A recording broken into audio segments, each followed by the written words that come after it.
Hello guys, start करता हूँ आज के स्मार्ट किड इंस्पिरेशन सीरीज़ के साथ। देखिए, 19वीं और 20वीं शताब्दी के अंदर स्वामी विवेकानंद ने एक बहुत इंपॉर्टेंट रोल प्ले किया था इंडियन कॉन्शियसनेस को जगाने के लिए। स्वामी विवेकानंद जी ने बहुत इंपॉर्टेंट रोल प्ले किया था। आज 21वीं सेंचुरी की बात करें तो जॉर्डन बी पीटरसन, ये बहुत ही फेमस नाम है। एक सर्वे के दौरान पाया गया कि ये वर्ल्ड के मोस्ट फेमस लिविंग इंटेलेक्चुअल हैं और मोस्ट फेमस कैनेडियन एवर है। ठीक है, तो अब इनके बेसिस पर ही मैंने कुछ सीरीज स्टार्ट करने की का सोचा है। तो लेट अस स्टार्ट। आज का जो टॉपिक है वो है एम, गोल सेट करना। हम लोग बहुत सारे गोल सेट करते हैं। आई होप आपको ये वीडियो में हेल्प होगा। तो देखिए, स्वामी विवेकानंद का ये जो मैंने कोट उठाया, ये सबसे one of the most famous quotes है। Arise awake and stop not till the goal is reached, यानी कि उठो जागो और तब तक ना रुको जब तक लक्ष्य को प्राप्त ना कर लो। तो सबसे इंपॉर्टेंट चीज़ जो स्वामी जी कहते हैं, लक्ष्य किसी भी प्रकार का हो, मटेरियल लक्ष्य हो यानी कि वस्तुओं का, इंटेलेक्चुअल लक्ष्य हो, बौद्धिक लक्ष्य हो, आपका स्पिरिचुअल लक्ष्य हो, आध्यात्मिक आपका कोई भी लक्ष्य है, आप सब चीज़ों को अचीव कर सकते हैं अगर आप रिक्वायर्ड अमाउंट ऑफ हार्डवर्क डालते हैं, हार्ड वर्क डाल रहे हैं आप, रिक्वायर्ड अमाउंट ऑफ आपकी विल पावर है, क्योंकि विल पावर बहुत इंपॉर्टेंट होती है। हमारी इच्छा शक्ति जो है वो बहुत इंपॉर्टेंट है। तो ये जो है ये बहुत इंपॉर्टेंट रोल प्ले करती है हमारी किसी भी सक्सेस के लिए। अगर हम अपने भारतीय अवतारों को देखते हैं, चाहे राम लें या कृष्ण लें या कोई भी ऐसे इंसान को देखते हैं जिसने कुछ भी अचीव किया होता है, तो उसको जो डिफर करता है, जो एक से दूसरे से अलग बनाता है, वो है इच्छा शक्ति। तो इच्छा शक्ति एक बहुत ही प्रबल रोल प्ले करती है। स्वामी विवेकानंद जी का ये मानना भी था और अपनी जीवन में इन्होंने इसको परिपूर्ण करके भी दिखाया था।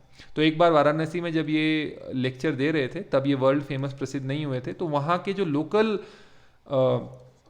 लोकल जो वहाँ पर शास्त्रार्थ जहाँ चल रहा था, तो वहाँ पर इनका मजाक उड़ाया गया ये बोल के कि अभी तो ये बहुत ही बच्चे से हैं।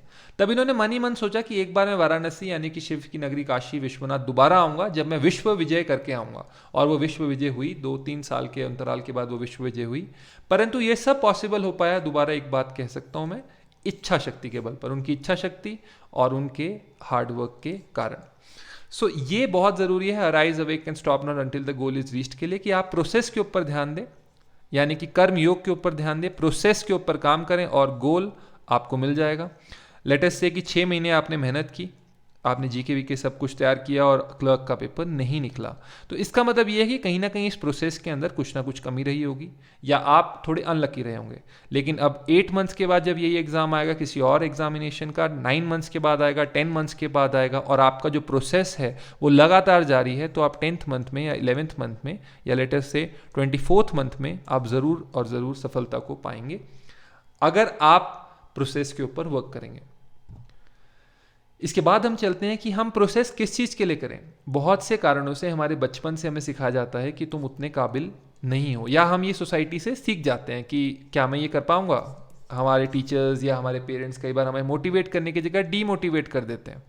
कहा भी जाता है that good intentions are often the way to hell, यानी कि हमारे कई बार निकट और करीबियों की जो गुड इंटेंशंस होती हैं कि बेटा नहीं तुम ये कर लो, बेटा नहीं तुम वो कर लो, वही हमें हेल की ओर ले जाती हैं। तो सबसे पहली बात यह आती है कि हम खुद एक एम चूज़ करें। लेटर से कि आपने एम चूज़ किया कि मुझे 6 बजे उठना है और आप उठ नहीं पा रहे हैं 8 बजे तक, तो आपको देखना पड़ेगा कि रात को मैंने पनीर जो सब्जी खाई, मैंने क्यों खाई, मैंने मटन रोगन खाया, तो why did I eat it, और मेरा जो सिलेबस था IBPS PO को अचीव करने का, क्यों मैं उसे अचीव नहीं कर पाया। क्योंकि आपने एक एम रखा है, मैंने IBPS SO या IBPS PO अचीव करना है, उसके लिए मुझे 6 बजे सुबह रोज़ उठना पड़ेगा। अगर मैं नहीं उठ पा रहा हूँ तो देन टेक दैट एम कि मुझे उठना है, और अगर मैं नहीं उठ पा रहा हूँ तो मैं उस चीज़ों का त्याग कर सकूँ जो मुझे उस गोल में लाने से बाधित कर रही हैं। राइट, तो टेक एम। अगर आप लेटर से आप इस पोजीशन पे हैं, यहाँ पर आप हैं, आपको लगता है कि ये मैंने गलत एम चूज़ किया था, जब मैं 2020 में था, मैं 21 के अंदर मैं क्लर्क ही बन पाया हूँ, मुझे PO बनना है। तो आप जब 21 के अंदर हैं तो 2021 से 22 में PO बनने का सपना जो है वो ईजी हो जाता है, क्योंकि एक तो आप क्लर्क पोजीशन से जो फासला है वो बहुत पास है।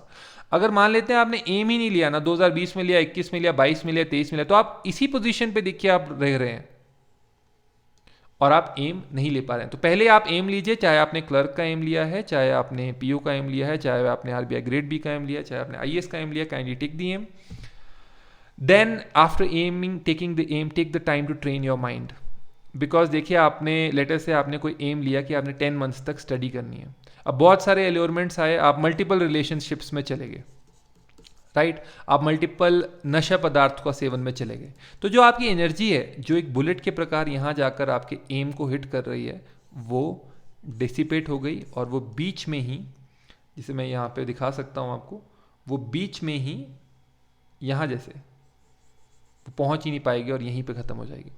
श्री अरबिंदो की जो सहचरणी थी, माँ थी, जिन्हें द मदर कहा जाता है, ठीक है, उनका फेमिनिन एस्पेक्ट थी, तो उन्होंने कहा था कि जब हम योगा करते हैं, चाहे कर्म योग के इसमें आप ले सकते हैं, तो जो नॉर्मल वे है कि लेटर से हमने पॉइंट ए से पॉइंट बी तक पहुंचना है, नॉर्मल वे तक ह्यूमन बीइंग कैसे पहुंचता है, बहुत सारी इच्छाएं, द्वंद्व, फियर, टेक्निकलिटीज़, और मैं कर पाऊंगा नहीं कर पाऊंगा, और वो यहाँ पहुँचता है।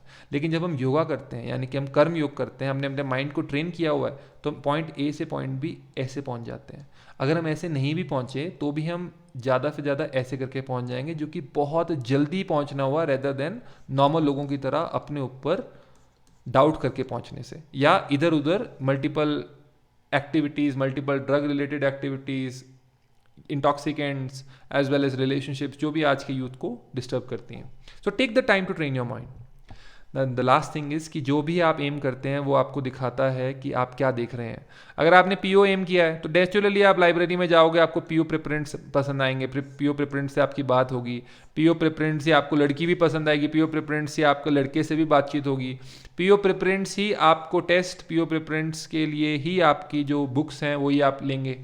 अमेजॉन भी आपको बार बार एआई के माध्यम से, आर्टिफिशियल इंटेलिजेंस में जो डाटा स्टोर करते हैं उसके माध्यम से पीओ की ही बुक्स दिखाएगा, पीओ के ही इंटरव्यू आप अपने माइंड में स्ट्राइक करेंगे और उससे अपने गोल्स में या स्टडी चार्ट में स्टार मार्क करके लगाएंगे। तो बहुत ज़्यादा ये महत्वपूर्ण है कि आप क्या देख रहे हैं।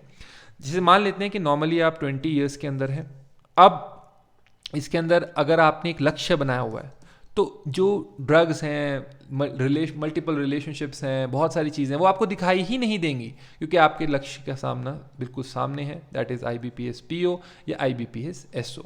सो आई होप आपको ये बातें समझ में आई हैं जॉर्डन बी पीटरसन और स्वामी विवेकानंद की। टेक एन एम, अगर आपने आज तक नहीं लिया है तो एक छोटा सा एम ले लीजिए, जैसे मुझे सुबह 6 बजे उठना है, मैं क्यों नहीं उठ पा रहा हूँ, उसको एवेल्युएट कीजिए, एंड आई होप कि आप बहुत ज़्यादा प्रोग्रेस करेंगे। Thank you very much, this is Rohit Sharma. मिलता हूँ आपके साथ मॉक ड्रिल वीडियोज़ में, और आई होप, आशा करता हूँ आपको ये पसंद आया हो वीडियो। Thank you.